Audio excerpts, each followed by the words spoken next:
अगर हम वहाँ घूमन जा रहे और उनसे बिजनेस दे रहे तो उसका मतलब ये थोड़ी है कि हम जीना मुश्किल कर देंगे उनका। राम राम भाई मत। दोस्तों, देवभूमि में हरकत पर शर्मिंदा हुए हरियाणा के लोग अपने युवाओं की बदसलूकी पर अब मांग रहे हैं माफी। कैसे कुछ सिर्फ तथाकथित बदतमीज किस्म के लोगों की वजह से पूरे हरियाणा वाले यहां के युवा कटघरे में आ गए, लेकिन जो लोग इस सामाजिक संघर्ष की आग में घी डालने का काम कर रहे हैं उनको कैसे मिल रहा है करारा जवाब, वो दिखाने के लिए आया हूं। दोस्तों नमस्कार, पहलाक, मैं पंकज रौतेला, आप देख रहे हैं अपना उत्तराखंड न्यूज। दोस्तों यहां मैं कुछ ज़्यादा नहीं बोलने वाला फिर से, क्योंकि बहुत बोला, समझाया भी, अपील भी की, लेकिन हरियाणा से आने वाले कुछ लोग मान तो रहे नहीं हैं। लेकिन लोग अपनी देवभूमि को किस चश्मे से देखते हैं वो दिखाता हूं आपको। और वो लोग जो हरियाणा के भी नहीं हैं और वो लोग जो उत्तराखंड के भी नहीं हैं, वो हरियाणा के हैं या फिर किसी दूसरे राज्य के हैं, बस उनको अपना उत्तराखंड यहाँ के लोग खूब पसंद है। बल पहले आप ये एक भाई हैं, इनको सुनिए ये क्या कह रहे हैं और क्यों कह रहे हैं। सभी उत्तराखंड वासियों से भी मैं हरियाणा की तरफ से क्षमा मांगता हूं जी। उसका रीज़न ये है कि अभी अभी कुछ हमारे यहाँ के इन्फ्लुएंसर हैं, वो ज़्यादा कुछ उछल कूद कर रहे हैं।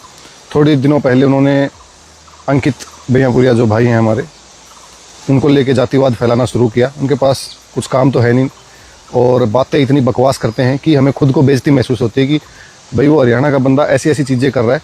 पहले उसने जातिवाद फैलाने की कोशिश की, पॉपुलर होने की कोशिश की, हालांकि वो अच्छे खासे फॉलोअर्स हैं उसके, जो भी उसने पैसा वैसा कमाया है, और कमाया है या लोगों का खाया है ये हमें नहीं पता।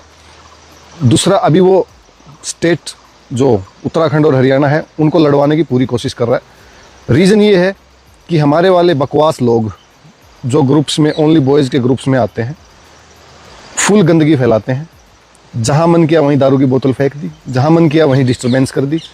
भाई उत्तराखंड एक योग नगरी, ऋषिकेश जो है योग नगरी, और लोग यहाँ पे मेडिटेशन, ध्यान, शांति के लिए आते हैं, और हमारे वाले लोग यहाँ पे ऐसी तैसी करवाने के लिए और दूसरों को परेशान करने के लिए ये सब चीज़ें करते हैं। हालांकि उनको नहीं पता कि इससे लोग भी परेशान होते हैं नॉर्मल चीज़ों से जो हरियाणा में कॉमन है, कि भी कहीं भी नाच लिए, कूद लिए, गाने बजा लिए। तो ये चीज़ें बहुत गलत हैं। उत्तराखंड में आके मेरे हरियाणा वासी ये चीज़ें ना करें। मैं खुद यहाँ 4-5 साल से अगर रह रहा हूँ तो मुझे पता है क्या गंद फैलाते हैं हमारे वाले लोग, क्योंकि हम खुद सफाई भी करते हैं यहाँ पे। दूसरी चीज़ एक ये भी है कि जो हमारी बोली है हरियाणवी, वो थोड़ी सी ट्यूनिंग जो है उसकी वो एग्रेसिव है। अगर कोई पूछ रहा है हाँ जी कहाँ जा रहे हो, तो हमारे वाले क्या बोलेंगे कि भाई हाँ क्या हो गया। तो जो अपने उत्तराखंडी भाई हैं उनको लगता है कि ये बदतमीजी से बात कर, बट ऐसा नहीं है। वो बड़े ही मतलब ठीक है, हमारा कल्चर थोड़ा अलग है वहाँ हरियाणा का, मौज मस्ती वाला, बट यहाँ वो चीज़ें नहीं चलती हैं। हर जगह की अपनी एनर्जी होती है, अपनी स्पिरिचुअलिटी के लिए जाना जाता है उत्तराखंड, तो यहाँ पे ये चीज़ें मत करिए। और बस मैं यही रिक्वेस्ट करता हूँ सभी से कि सब लोग एक जैसे नहीं होते हैं और कोई दूध का दुलार नहीं होता है। मैं भी ये नहीं कह रहा हूँ कि सारी गलतियाँ हमारे हरियाणा वालों की होती हैं या फिर भैया गलतियाँ उत्तराखंड वाले करते हैं, बिल्कुल नहीं है ऐसा। वो कुछ लोग हैं या कुछ ऐसी सिचुएशंस हो जाती हैं कि बात हाथ से निकल जाती है और सब कुछ ख़राब हो जाता है। बाकी अपना प्यार बनाए रखिए, पूरा एक भारत देश है, कहीं भी जाइए, कहीं भी रहिए, लेकिन औरों को परेशान मत करिए। बस यही रिक्वेस्ट है सभी लोगों से। बहुत बहुत धन्यवाद। तो साहब, ये यूट्यूबर, ये सोशल मीडिया में चकल्लस जो कर रहे हैं, इनकी सच्चाई क्या है? क्या यही है जो ये भाई बता रहे हैं? गजब है भाई। पहले जातिवाद का जहर घोला बल इन्होंने, और अब सीधे दो प्रदेशों को लड़ाना चाहते हैं। क्योंकि इतना ही नहीं है ना, इसके बाद हरियाणा उत्तराखंड विवाद को लेकर सभी को चौधरी आकाश जाटव की बात को सुनना चाहिए। इस भाई की बात को सुनना और समझना चाहिए। क्या कहते हैं?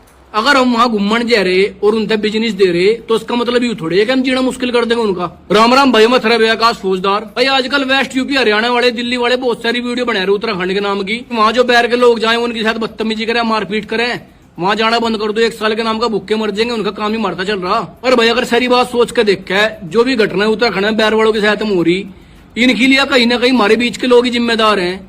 वो खाली उत्तराखंड नहीं है, वो देवभूमि उत्तराखंड है। वहाँ हमारे बीच के लोग जाकर सड़कों पे जाकर नाचना गाना शुरू कर दें, नंगे होकर किलकियां मारे, लोंडियों के साथ बदतमीजी करें, सड़क के किनारे बैठ के किसी ले कहते हुक्का पीना शुरू कर दें, मुर्गा बनाना शुरू कर दें, गंगा जी में हुक्का लेकर बैठने लग गए, और तो और कावड़ में जाके भी दारू लग गए। फिर हमारे बीच के लोग गर्मी पड़ने लग जाए, बर्फ पड़ने लग जाए, वेस्ट यूपी हरियाणा और दिल्ली के लोग बैग पड़ेंगे पहाड़ों की डबने। वहाँ ट्रैफिक इतना बढ़ जाए, छोटे रास्ते हैं पहाड़ों पे, जाम लग जा, फिर दूसरी साइड में गाड़ी बैठ कर खड़े हो जाए, ब्लॉक कर दे रास्ते को। वहाँ के लोकल लोगों की क्या गलती है इसमें? जाम हमारी वजह से लग रहा, रास्ते ब्लॉक हम कर रहे, तरीके तो हम नहीं चल सकते। ताजी वीडियो देख के मैंने 4 नंबर गाड़ी ने एम्बुलेंस ब्लॉक कर रखी, दूसरी साइड में बढ़ गए। कौन बर्दाश्त कर लेगा अपने घर में भाई? ये हरकतें सुधारनी पड़ेगी हम अपनी। उत्तराखंड का आदमी जो पहाड़ी आदमी है, बहुत शांत स्वभाव के, हंसमुख और मिलने वाले आदमी हुए हैं। बहुत टाइम हमारे साथ में काम कर रहे पहाड़ी लोग, हम वैसे भी घूमने आए जिक्र वहां भी मिले स्टाफ के लोग, तो सबका बढ़िया व्यवहार है। वे इतने अग्रेसिव क्यों हो गए कि उन्हें गुस्सा आने लग गया बैर की गाड़ी नंबर देख के? क्योंकि कहीं ना कहीं हमने मजबूर कर दिए वे लोग, और फिर ऊपर तो उन्हें धमकाए भी रहे, कहने लगे हमारा बंद कर देगा तुम भूखे मर जाओगे। ऐसा कुछ नहीं है, भूखे मारने वाला ऊपर वाला है, सबका पेट पालने वाला ऊपर बैठा। और उत्तराखंड का आदमी, पहाड़ी आदमी बहुत मेहनती हुआ है, क्योंकि जहाँ इनके घर मकान हुए, गांव हुए, वहां तक ये इतने भारी भारी सामान लेके पैदल चढ़ जा, इतनी स्पीड तय, हम तो ट्रेनिंग करके भी कर पाएंगे इतना कुछ। तो यह बात कहने की मारे बिना भूखे मर जाएंगे, ऐसा कुछ नहीं है, सिर्फ दिमाग का भ्रम है। सब अपनी मेहनत का कर रहे, मेहनत का कमा रहे, मेहनत का खा रहे। और दूसरी बात, अगर हम वहां घूमने जा रहे और उनसे बिजनेस दे रहे, तो उसका मतलब ये थोड़ी है कि हम जीना मुश्किल कर देंगे उनका। तो कोई हमारे एरिया में है क्या, कोई बैर का आदमी उड़दंगबाजी करे, किलकी मारे, नंगा होकर बदतमीजी करे, दारू गुप्पड़ पिए खुले में, तो हम भी बर्दाश्त नहीं करने के। उत्तराखंड में आदमी घूमने जा, सकून के नाम का बहुत शांत एरिया है उत्तराखंड का, पेड़ पौधे, नदियां, बड़े बढ़िया प्यारे लोग हैं। घूमने जाने का मतलब यूं थोड़ी है कि किसी के घर में घूमने जाओगे फिर उनका जीना मुश्किल कर दोगे। कहीं ना कहीं हमारे बीच के लोग जिम्मेदार है इस सब चीज के लिए। आज उन्हें ब्लेम करते रहो 100 फेरी, नहीं तो पिछले कुछ दिनों तो ऐसा क्यों होने लगा, पहले क्यों नहीं हुआ था? पिछले कुछ दिनों तो हमारे बीच के लोगों की हरकतें ज्यादा गंदी होती जा रही। वहां जाके हम रोब दिखाओ, वहां जाकर गाड़ियों का, पैसे का, इब सब वीडियो बना रहे। मैंने वीडियो बनाई थी, कहीं ना कहीं मेरे पे भी गलती हुई, गुस्से में वीडियो बन गई, ऋषिकेश वाली घटना देख कर। पर यूं कहना कि मारते ही उनकी रोजी रोटी चल रही, बिल्कुल गलत है। यह बात जरूर है कि भाई टूरिज्म का बहुत बड़ा फायदा मिला उत्तराखंड सरकार को, वहां के लोगों को बिजनेस मिल रहा, पर भूखे नहीं मरने के। भूखा नहीं मरता आदमी, मेहनती आदमी कभी भूखा नहीं मरता। वेस्ट यूपी में, हरियाणा में, दिल्ली में इतने होटल हैं, इतने रेस्टोरेंट है, सब में पहाड़ी लोग काम करें। अगर वे इस बात को कहने लग जाए हम अपने घर वापसी जा, कितने होटल, कितने रेस्टोरेंट बंद होंगे? सबका काम सब तक चलना। पर ये हरकतें जो आजकल हो रही उत्तराखंड में बैर के लोगों के साथ में, इनके लिए कहीं ना कहीं हमारे खुद के लोग ही जिम्मेदार हैं। नु क्या करे, एक मछली पूरे तालाब को गंदा कर दे तो 1-2 की वजह से सब टारगेट हुए। फिर तो कहीं ना कहीं हम अपनी हरकतें ठीक करनी पड़ेगी, अपना व्यवहार ठीक करना पड़ेगा, नहीं तो पहाड़ी आदमी कभी भी एग्रेसिव होता ही नहीं। तो भाई सुधार करने की जरूरत अपने में है, दूसरे को ब्लेम नहीं करा जा करता। अपने घर में उड़दंगबाजी और किलकियां और बदतमीजी कोई बर्दाश्त नहीं करता। वहां हम केदारनाथ यात्रा में जा, बद्रीनाथ जा, किसी भी यात्रा में जा, वहां जाकर शराब लग के पीण, हमारी हरकतें देख लो। तो कहीं ना कहीं हम जिम्मेदार हैं इस सब चीजों के लिए। एक तरफा ब्लेम करके कोई फायदा नहीं है। उत्तराखंड का पहाड़ी आदमी जो है बहुत शांत स्वभाव का, मिलनसार और हंसमुख आदमी हुआ है। हम अपना व्यवहार ठीक करना पड़ेगा, तो हम सब एक ही हैं। धन्यवाद, राम राम। आपने देवभूमि को असल में समझा है, आप जैसे लोगों ने समझा है। अब ये हरकतें सुधारनी हैं, लेकिन कैसे सुधरे, यही तो सवाल है जो आप कर रहे हैं। लेकिन छोड़ो, उत्तराखंड हरियाणा को छोड़ो, अब एक तीसरे व्यक्ति को सुनिए। जो लोग कह रहे हैं कि हम हरियाणा वाले नहीं गए तो भूखे मर जाएंगे उत्तराखंड वाले लोग, कोई कह रही है कि लोग मक्खियां मारेंगे, लेकिन ये एक वीडियो और देख लो, समझ आ जाएगा आप सबको अपना उत्तराखंड, अपनी देवभूमि। ये वीडियो देवभूमि उत्तराखंड को समर्पित। जय बद्री विशाल, जय केदार। हर्ष शिकारा भाई हरियाणा से, वरिष्ठ समाज सेवी और युवा भी हैं। हर्ष भाई, मैं आपको बहुत सारे मुहिमों में देखता हूं, आप अच्छा कार्य करते हैं, लेकिन इस बारे में मैं आपको एक बात बोलूंगा, आपका कहना थोड़ा गलत है। कृपया करके सार्वजनिक तौर पे अपना एक अच्छा स्टेटमेंट दीजिए। मेरे भाई, ये जो ऋषिकेश की घटना हुई है ना, कि जो लोग गाड़ी में शराब पी रहे थे, लोगों ने उन्हें नंगा करके पीटा, इसकी मैं भी भर्त्सना करता हूं। ये चीज अच्छी नहीं हुई। लेकिन मैं आज आपको एक बात बताना चाहूंगा। आप कहते हैं कि हरियाणा के लोगों की वजह से उत्तराखंड के लोगों का पेट पलता है, तो ये बहुत गलत बात है हर्ष भाई, बहुत गलत बात है। मेरे लिए दूसरा घर उत्तराखंड है, देवभूमि है। और मैं नहीं जानता आप देवभूमि कितनी बार जाते हैं, पर मैं साल में 6 से 8 बार जाता हूं। और अपने जीवन के एक बहुत बड़ा समय मैंने उत्तराखंड में बिताया। अत्यंत ही महादेव को मानने वाले लोग, सनातनी लोग, असली लोग, सबसे प्रेम रखने वाले देवभूमि उत्तराखंड के। आप जानते हैं हरियाणा के लोगों की एक दिक्कत क्या है? 4-5 घटनाएं तो मैंने रोकी है भाई। मसूरी में भाई बहुत सारे ग्रुप जाते हैं केवल शराब पीने, और एक आध वीडियो नहीं है, हजारों के तादाद पे वीडियो। सही कहा भाई जी आपने। इस हर शिकारा को समझाने में तो कहते कहते लोग थक गए बल, कि अपने अपने लोगों को लेकर वीडियोस बनाओ, उनको समझाओ, उनको नसीहतें दो, लेकिन हर शिकारा जैसे लोग, एक महिला, कुछ ऐसे ही और लोग नहीं समझते, न जाने इनको कौन सी दिक्कत है। ये लोग सब जो सोशल मीडिया के जरिए जहर उगल रहे हैं, इनके लिए ये जवाब सही है आपका। जहां कुछ मर्यादाएं हैं उनको मत तोड़िए। अब इन वाले भाई ने तो कलेई खोल दी है तथाकथित हुड़दंगियों की, सोशल मीडिया पर तमाम बकवास करने वालों की। बहुत धन्यवाद आप सबका दोस्तों, जो उत्तराखंड को इतना मानते हैं उन सबका बहुत शुक्रिया, बहुत धन्यवाद। क्योंकि ये हम भी जानते हैं, देश के कोने कोने से आने वाले पर्यटक, तीर्थयात्री सुखद अनुभव लेकर जाते हैं बल, और हर साल आते हैं।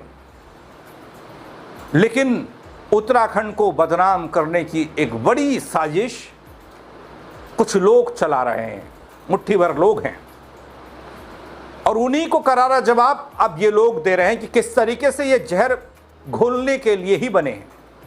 और ये क्यों कर रहे हैं? पहले इन्होंने जातिवाद कहा बल, अब ये हरियाणा बनाम उत्तराखंड की स्थिति पैदा करना चाहते हैं।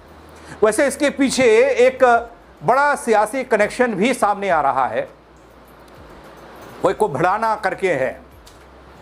तो उत्तराखंड की सियासत में एंट्री करने जा रहा है, उसका एक बयान हाल में खूब चर्चा में रहा, वो एक आज मुझे भी दिख गया। उस पर एक अलग से कोशिश करूंगा कि वीडियो बनाकर आपको दिखाऊं, वो बढ़ाना, उसकी सियासत, उसका वो बयान। वो कहता है कि उत्तराखंड को हरियाणा बना देंगे, वो बयान था उसमें। अब एक राजनेता का ये बयान क्या ऐसे लोगों को समर्थन देता है, या इन्हीं की वजह से ऐसे लोग इस तरह के बयान दे रहे हैं, अपने उत्तराखंड को हरियाणा बनाना चाह रहे हैं? उस पर अलग से बात होगी। लेकिन दोस्तों, क्योंकि इसमें करेंगे तो बहुत हौच पौच हो जाएगा और बहुत बड़ा भी वीडियो हो जाएगा। लेकिन इन नसीहतों और इन बयानों को लेकर, इस समझाइश को लेकर क्या कहेंगे आप? क्या समझ पाएंगे वो लोग जो लगातार पहाड़ी राज्यों या फिर पर्यटन क्षेत्रों में जाकर हुड़दंग करते हैं, या वो लोग जो घर में बैठकर, हरियाणा में बैठकर कहीं से भी वीडियो बनाकर भड़का रहे हैं? वो समझ पाएंगे? आप जरूर बताइएगा कमेंट के जरिए, शेयर भी कीजिएगा ताकि और लोग भी देख पाएं। बड़े लोगों को जिज्ञासा है इस बात को लेकर कि इसमें आगे होगा क्या। इसमें वही होगा जो युवा चाहेंगे। वो युवा, एक तरफ हुड़दंग करने वालों की कतार, एक तरफ उनके विरोध करने वालों की कतार जो खड़ी हो रही है, वही होगा बल, बाकी और कुछ नहीं होना है। दोस्तों, फेसबुक पर देखेंगे, फॉलो कीजिएगा। यूट्यूब पर सब्सक्राइब नहीं किया तो वो भी कर दीजिएगा। मेरे साथ जुड़ने के लिए आप सबका बहुत शुक्रिया। जय उत्तराखंड।